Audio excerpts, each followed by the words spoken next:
Hey, what's happening, everybody? Thank you for joining me on Landscape Rescue. My name's Stuart Moore, and on this episode, we're going to be doing some experimentation with daffodils. Daffodils are disease resistant. Daffodils are deer resistant. Daffodils are resistant to everything except awe-inspiring beauty. If you can't tell, I'm a huge fan of daffodils. That's gangster to me. You stand for something.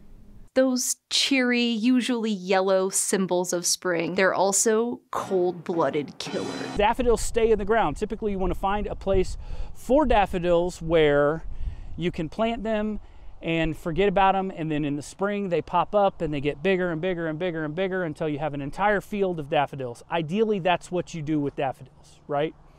You're not going to really be moving them around. So I feel like beneficial fungus and beneficial bacteria inoculant would be good to add to a hole if you're going to put some daffodils in there, right? So that's one. To your fertilizer tablets, what would happen if we put a tablet at the bottom of the hole? Because remember, the daffodil bulb, its roots go down, right? So it looks like an onion. So see this guy? See, those roots are going to go right down. So I was thinking if I put a tablet in first, put the bulb on top of the tablet, let everything just kind of get to know each other, in a combination with the beneficial fungus and bacteria, with the Dr. Earth Grow or Biotone or whatever I'm going to use. Now, I'm not using bulb tone because bulb tone doesn't have beneficial fungus in it. That's why I'm using an inoculant in conjunction with the 2-year fertilizer tablet. So here's the plan. I'm going to do a control group with nothing, just daffodil. Then I'm going to do another section that's going to be relatively close to that one. That's going to be just bone meal. And then I'm going to do another section that's going to be my formula, right? Because I like bone meal. Bone meal's great, adds phosphorus. Like, that's a fake gangster. But what if I could do nitrogen, phosphorus, and potassium all at once? That's gangster to me. With an inoculant. Different people got different definitions of gangster. That's the experiment. Control group, group with just bone meal, group with Stewart's formula. Let's see what happens. Okay, so this is the area where we're going to do the experiment. So if you see, you've got the Affinity Estate signs, and then the customers come off of Campbell Street and they wrap around this road here, and then you end up at the wedding venue itself. In order to get to any of that, you come up through here, right? So you come up down this road, and what I thought, what a beautiful area. You just have this untapped resource here. So you just have this little area, and I thought, wouldn't it be fantastic if we just turned that into a daffodil field? Like, wouldn't that be cool? So that's what we're going to do, and here's where we're going to do the experiment. For those of you who haven't been following the channel, I love it here. This is the place where I get to do a lot of I get those creative juices flowing, and I get to get that stuff out of my system, and that's why I'm here today. We're going to plant some daffodils. We're going to do a little bit of an experiment here, and the worst thing that can possibly happen is maybe you have some bigger daffodils, some bigger clumps where the experiment works out.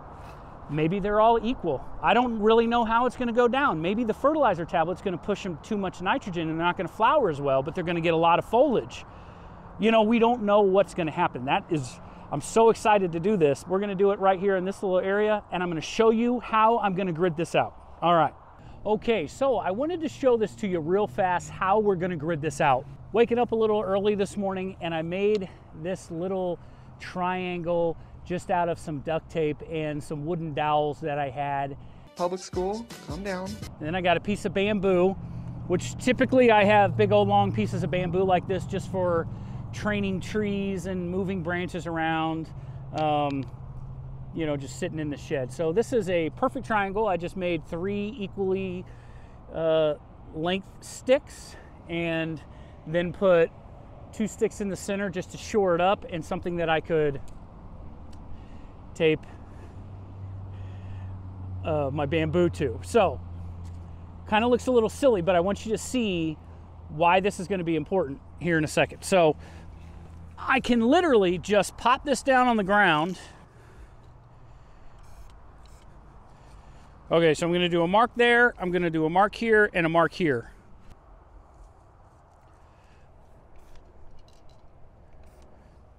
I can just come back through and line them up. Right? See how that works?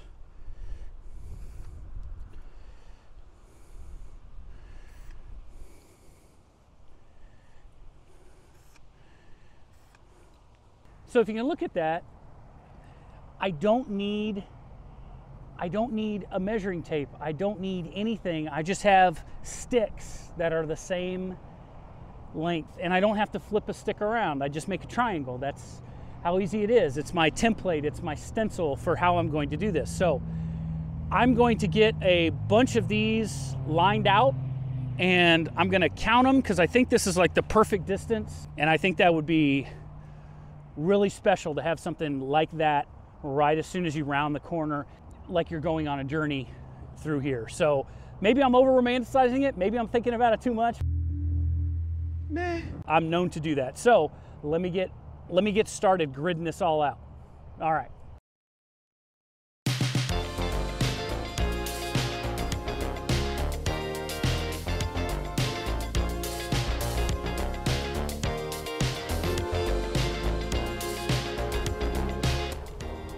This experiment is working pretty good, actually. The only thing that I'm finding that I'm running into issues with is I'm not getting it completely straight, so it's not linking up 100% with some of the other lines. You won't even be able to tell. I really don't worry too much about it being like ultra precise, like the rows are going to be the same diagonally as they are. That's not really the reason I'm doing this. The reason I'm doing something like this is just for speed, so I can make sure they're going to generally have enough room to do that. So it's going to look purposeful, which I think will add to some of the magic to this. I made 85, so that's 85 daffodils. I didn't measure it, so I didn't know. You know, you would basically need 4 per square foot, and I didn't get the square footage, so I was just kind of guessing. This is a lot more space than I thought it was going to be.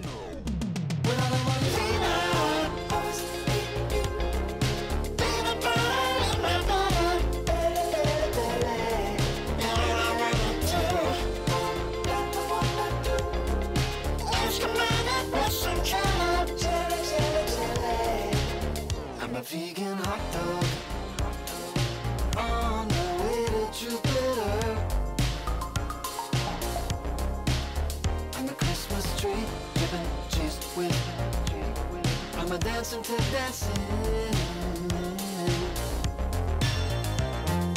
Every time you call, I'm gonna make you gold. I'm gonna make you gold. The man wants to die.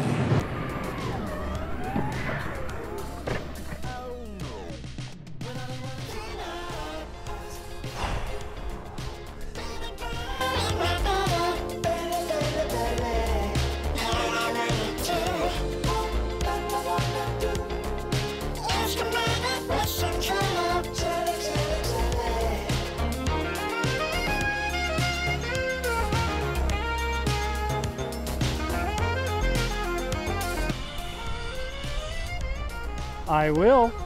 Oh, yeah. Because I wanted to go to Walmart anyway. Yep. So I'll try to remember to do that. Okay, no problem. All right, I love you. Bye.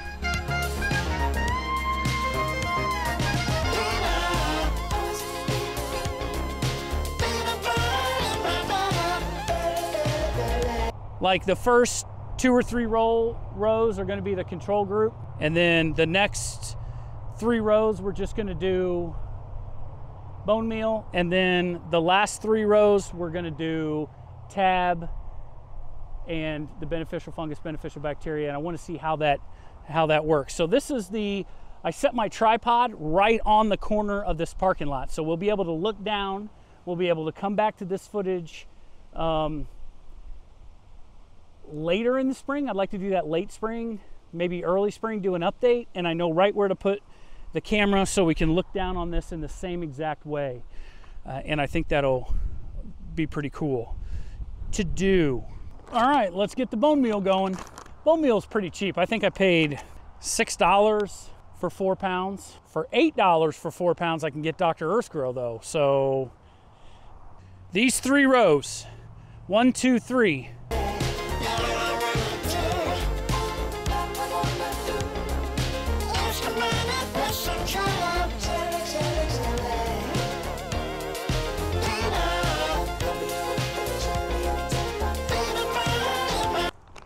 Got about that much left. So I probably went a little heavy on it. I just don't want to feel guilty if one of these ends up working out fantastic. I mean, it would be a great learning experience for us, but then I'm going to feel guilty to the other daffodils. Like, not as guilty as I felt when I loaned Tanya Harding's husband some tools. Like, I felt really bad about that, but this is just going to be like a different guilt, different type of guilt. So, okay, next one, Dr. Earthgrow. I brought 2 bags. I hope that's enough. Now, if I was doing this for something other than an experiment, I probably should be a little bit more precise when it comes to this. I'm sorry if I'm shouting, but you got Campbell Street right there. Don't yell at me! I feel like I should have gotten like a tablespoon or a small, like some way to measure this so I'm putting the exact amount in every hole. But I'm probably not going to go real heavy on the Dr. Earthgrow just being because I need it for other projects, and this sort of stuff is starting to become a little slim. Like, I went to 3 different places to find bone meal, and at the place I found the bone meal at, they didn't have Dr. Earthgrow or Biotone. Basically the worst parts of the Bible. There was 0 mycorrhizal products at that hardware store where I ended up finding the bone meal. Okay, let me inoculate real quick, and then I'll come back and I'll drop tablets and everything. Okay.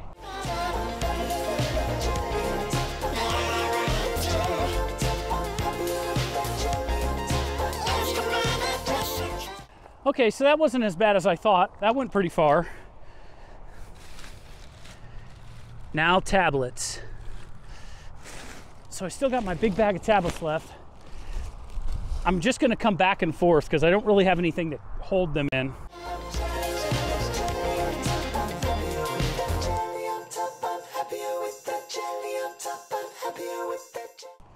Did I just skip a whole line? I guess I did. Oh, what are the odds of that? Never tell me the odds. Well, man, this is rocky. I wish you guys could see this. All right, go plant the bulbs now. I see you, girl.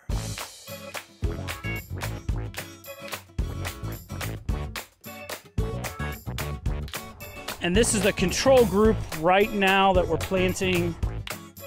I'm pretty impressed with those bulbs. I ordered them from Holland Bulb Company, so. That's a gangster to me. Not that I don't think some Americans can grow bulbs, I'm just saying that's, but yeah, these are nice sized bulbs.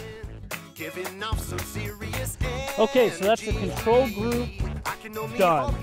2 rows and then a row of 3. So now we're working on the bone meal group.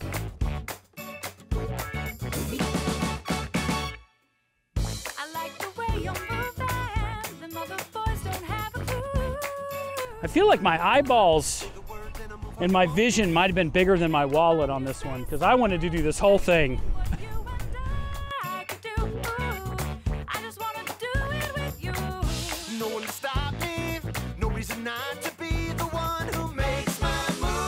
Okay, so that's it for the bone meal group. Move a little bit closer, let's get right down to what you wanna do.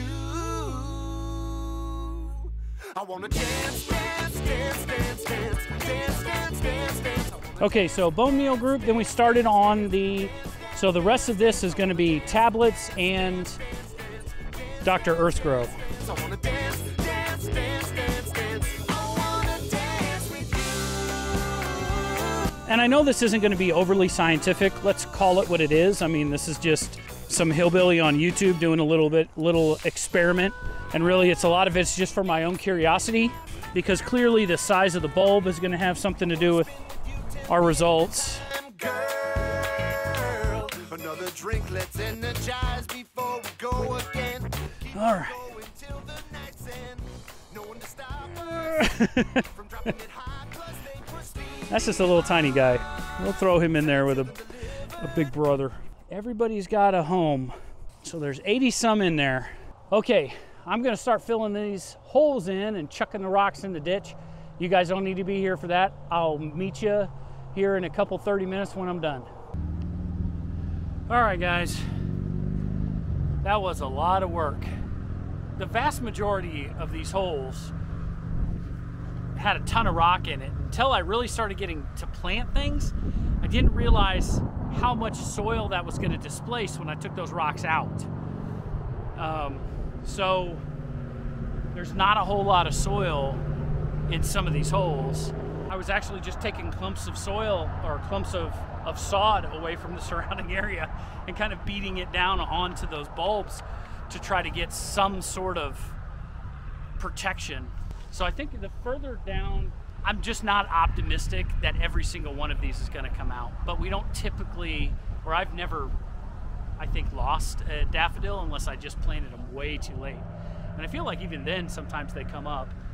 But and then once I got up here to the control group, the first 3 layers, I don't know, everything was fine. So I think there's just alluviated soils. And then the closer I got to the ditch, the thinner everything got, and the more gravel. I'm planting in a lot of gravel. But that's kind of Affinity Estates in a nutshell. You plant in a lot of gravel. I'm excited to figure out how this goes. Put your predictions below and let me know, and let the rest of the community know. No one's actually ever been able to tell me why bone meal is all we use when we plant bulbs. And I think a lot of it is speed, because the tablets and the Dr. Earthgrow added a lot of time to each hole. So probably another, I mean, if you think about it, you have to go around and you have to put a tablet in each one of the holes. Then you have to inoculate each one of the holes. Then you have to go in and make sure your daffodil's on top of the tablet, right? So 30 seconds at least per hole. This whole thing took me probably about an hour and a half. I'm not overly excited about doing the other 250 of them. I might need to get some help because I've never actually planted bulbs by myself. I've started thinking about it.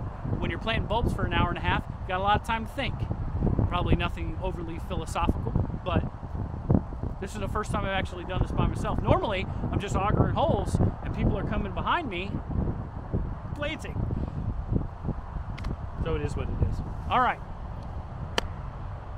Thank you very much for coming with me on this one. I appreciate it. My name's Stuart Moore. Thank you very much for letting me into your home to talk about plants. Delusion. Convince yourself.